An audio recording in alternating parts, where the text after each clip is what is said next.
What's going on, guys? It's JSGC here, and we're here for your football fix. We did it a bit different last week. We just did the league table. It got quite a few views, more views than what I normally do get. Managed to pick up some new subscribers, so hello to my new subscribers. Managed to get more likes too. So I thought I'll change it up again this week. I'm going to do the league table, which I'm going to pop up now. And I'm also going to go through the games. Not in detail, but I'm just going to go through the games and what it means for the league table. And we'll see how this video does. Experimentation. I like experimenting, see how different things do. As I go through the scores, I'm going to be popping up people's score predictions and the polls I've done on Twitter. You want to participate in the polls and you want to leave your score predictions, check out my Twitter and my other social media. Link is in the description below. Follow me on there and you can participate, put your score predictions in, feature in the video.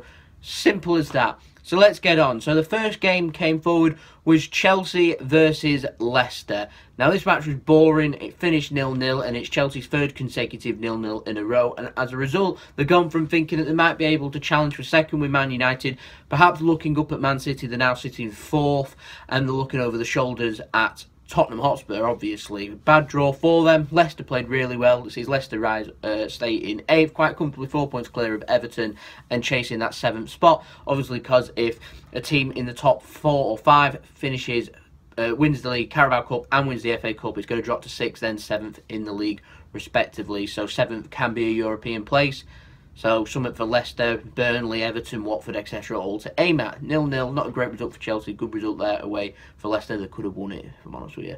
Next up was Crystal Palace versus Burnley. Excellent win for Crystal Palace. The steamrolling through with Roy Hodgson. I remember when they were doing so poor, couldn't score, couldn't win, winning games. Informed Burnley, lost against Crystal Palace. Fantastic win for them. Sees them rise up to 12th in the league and probably looking at the top half now rather than looking down below.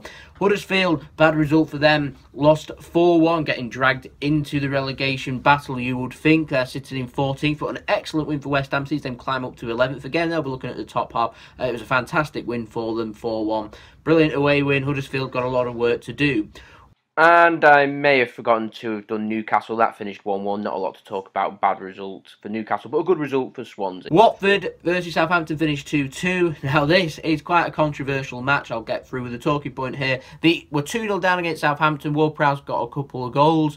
Then Watford managed to pull a goal back, and then as it's getting towards the end, they've equalised. The ball comes in, it's played through on his head. He rolled it in onto his arm's out, directs the ball into the goal. It is handball. Video assistant referee is needed desperately. We could have got the correct result here. Instead, it influenced the match. Southampton drop a couple of points. They've gone from having 23 points to having just 21 points, sitting 1 point above the relegation zone. This could be crucial come the end of the season. Could be a crucial point for Watford too.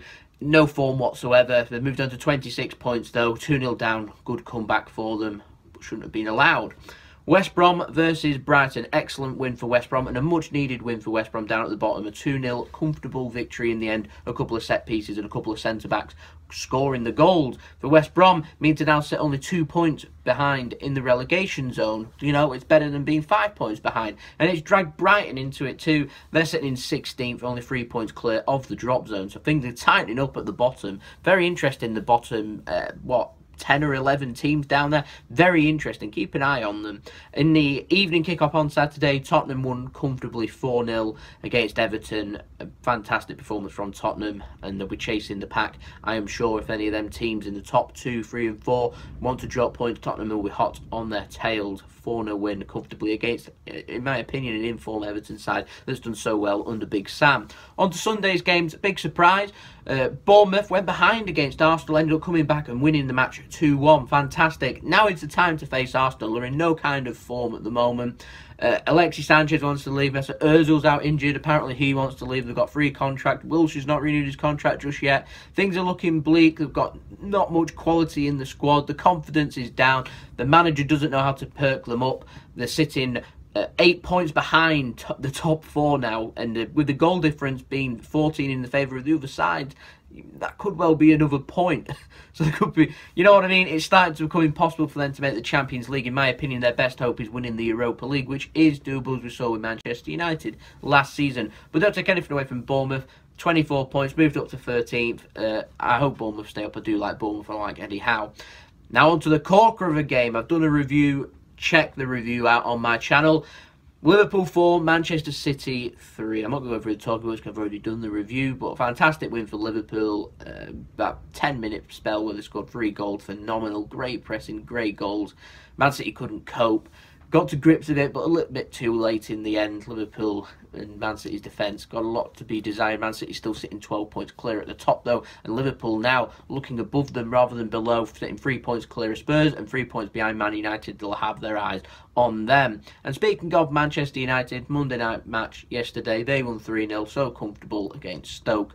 Sees them move on to 50 points, sees them move 6 points clear of Spurs in the Champions League spot, which I'm sure is what matters, and they're only 12 points now behind Man City. I say only, there's a lot of them work to do. It takes for Man City to lose 4 or 5 games. It takes for Man United to win near enough every single game. Is it going to happen? We'll have to wait and see. I personally think Man City only need 8-9 wins. Probably 8 wins is probably going to be enough for them to win the Premier League this season, and we're looking at another 15 games to go, so near enough 1 in 2. You think it's probably going to happen for them. A lot of work for Man United to do, but I'm sure they'll be delighted to chase them all the way, get the points difference down, finish second, and maybe win a cup. I'm sure they'll regard that as a success, because considering Man City could well have gone 18 points clear before the match on Monday night, they didn't, being punished. So there's the football fix. That's the weekly Premier League review. Don't forget to slap a like on the video. Don't forget to subscribe if you're new around here. Aiming 300 subscribers, not too far away. If you like the video, leave in your comments what you thought, and don't forget to check out my Twitter, check out the polls when they come available. They're normally on for a day, but they could be on for a couple hours, so it's important that you check out my Twitter on a regular basis, so why not follow me? We'll be kept up to date. So in JSGC, hope you'll have a wonderful rest of your day, and I'll see you for the next video. Peace. Ciao for now.